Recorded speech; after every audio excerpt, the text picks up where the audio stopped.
السلام علیکم۔ آج ہم بات کریں گے رندو سکردو کی سیاسی ہلچل، سیاسی گہما گہمی کے بارے میں بات کریں گے۔ اگر آپ بلتستان کی بات کرتے، اگر آپ گلگت بلتستان کے الیکشن کی بات کرتے تو سب سے زیادہ جو سیاسی گہما گہمی ہے، ہلچل ہے، وہ رندو سکردو کی جو سیاست ہے اس کے بارے میں کچھ نہیں کہہ سکتے۔ مشتاق حکیمی صاحب، وزیر حسن صاحب، وزیر محمد خان صاحب، راجہ ناصر علی خان صاحب، ساری ایسے ترمک کے جو سرکردگان ہیں اور فدا ساقی صاحب اور نجف علی صاحب کی نگرانی میں ترمک کے جو عوام ہیں ان کا بہت بڑا اجتماع ہوا، بہت بڑا جرگہ ہوا۔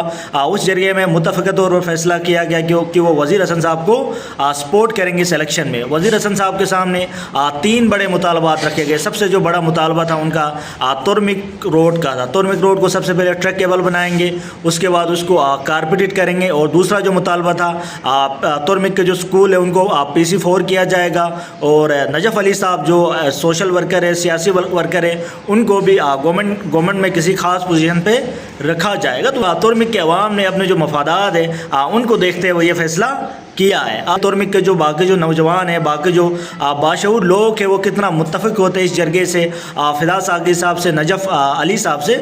فدا ساقی صاحب جو بہت دل نواز قسم کی شخصیت ہے، بہت سخی انسان ہے، اس کے جو خدمات ہے بلتستان کے لیے، ترمک کے لیے، رندو کے لیے بہت زیادہ ہے۔ اسپیشلی ایجوکیشن کے حوالے سے فدا ساقی صاحب کی جو خدمات ہے وہ قابل قدر ہے۔ میری معلومات ہے فدا ساقی صاحب بہت سارے جو اسٹوڈنٹس ہیں، ڈیزرونگ جو اسٹوڈنٹس ہیں، ان کو اسکالرشپ دیتے ہیں، ان کی تعلیمی جو اخراجات ہیں ان کو اٹھا رہے ہیں۔ اس کے بعد جو گمبا ہے اس کے ساتھ مل کے وہاں پہ ایک لائبریری بنائی، اور جو CSS کرنے والے جو بچے ہیں ان کے لیے اکیڈمی کا بھی اعلان کیا۔ تو یہ بہت اچھی کاوش ہے اور علم دوستی کی مثال ہے۔ اس وجہ سے فدا ساقی صاحب کو لوگ اپنا رول ماڈل مانتے، اس کی بات کو سنتے۔ اس جرگے کے بعد رندو کی جو سیاست ہے وہ بالکل یکسر طور پر بدل گئی ہے۔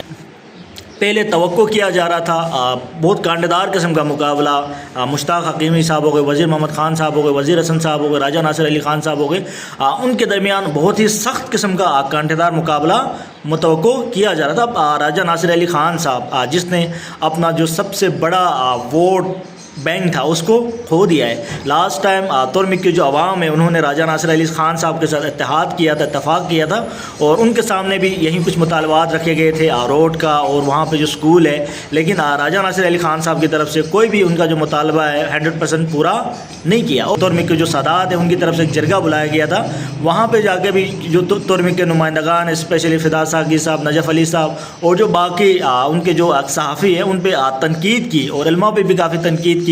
تو اس وجہ سے راجہ ناصر علی خان صاحب کے بہت بڑے ریجن جو رندو کا سب سے بڑا گاؤں ہے وہاں سے اس کے ووٹ کٹے ہیں۔ تو ابھی مشتاق حکیمی صاحب کے لیے چانسز ہیں جیتنے کے، اگر گنجی یونین اور یہ جو ترمک یونین سے اس کو ووٹ پڑتے ہیں۔ ترمک کے جو عوام ہیں ان کی طرف سے بھی کافی جو نوجوان ہیں ان کی طرف سے ویلکم کیا گیا مشتاق حکیمی صاحب کو۔ لاسٹ ٹائم راجہ ناصر عباس جعفری صاحب جو پاکستانی عوام کی جان ہے، گلگت بلتستان کے عوام کی جان ہے، آواز ہے، انہوں نے ترمک کا دورہ کیا، انہیں کے ساتھ دینے کا عہد کیا، اور توقع تو یہ کیا جا رہا ہے کہ فدا ساقی صاحب اور نجف علی صاحب کی جو خدمات ہے اس کے عوض ترمک کے جو عوام ہے ان کا مان رکھیں گے۔ علاقہ پرستی ہے، قوم پرستی ہے، زبان پرستی ہے، مطلب اس طرح اتحاد و اتفاق ہو گئے، کسی بھی کینڈیڈیٹ کا آپ نے ساتھ نہیں دینا۔ دیکھو ووٹ آپ کی مرضی ہے، آپ کا ایک پرسنل رائٹ ہے، تو آپ نے اپنی مرضی سے ووٹ دینا، کسی کے کہنے پہ ووٹ نہیں دینا۔ التجا علی خان صاحب پچھلے جو الیکشن جو اس نے جیتا تھا جس میں وہ وزیر بھی رہے اور بہت اہم عہدوں پر، ہمیں بڑا فخر ہے، تعصب نہ کرتے، اور گنجی یونین کے جو متاثرین تھے، جس میں جو زلزلہ متاثرین تھے، ان کو ان کا حق دیا جاتا، ان کی مالی معاونت کی جاتی، یا ان کے جو بھی مسائل تھے ان کو حل کیا جاتا۔ تو آج پاکستان پیپلز پارٹی کے بہت سب سے زیادہ جو ورکرز ہیں وہ گنجی یونین میں، جس میں شینگوس ہے، چماچو ہے، سبسر ہے، یلبو ہے، گنج، یہاں پہ پیپلز پارٹی کے بہت زیادہ ورکر ہیں۔